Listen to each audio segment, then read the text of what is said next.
त्यासाठी तुम्ही सगळ्यांनी प्रयत्न केले पाहिजे। म्हणून मी तुम्हाला सगळ्यांना विनंती करते की आदरणीय दादांच्या कामाची पद्धत तुम्हाला सगळ्यांना माहिती आहे। अनेक वेळा तुम्ही सर्वांनी काम करताना त्यांना पाहिले टीव्हीवर ऐकलेलं आहे। गेल्या 15 वर्षात जो विकास आम्ही आज ऐकतोय, आमदार साहेबांनी म्हणा, तुमच्या खासदार साहेबांनी काय काय केले आहे आणि काय काय समस्या आहेत, तर तुम्हाला काय काय समस्यांना तोंड द्यावं लागतंय हे सुद्धा मी ऐकलं।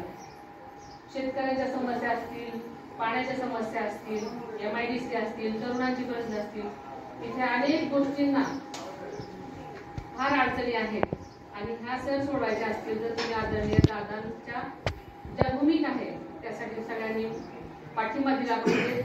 तुम्ही आदरणीय दादांचं काम नेहमीच त्यांनी विकासाला पाठिंबा दिलेला आहे, त्यासाठी प्रयत्न केले आहेत आणि त्यासाठी तुम्हाला सगळ्यांना त्यांची साथ देण्याची गरज आहे।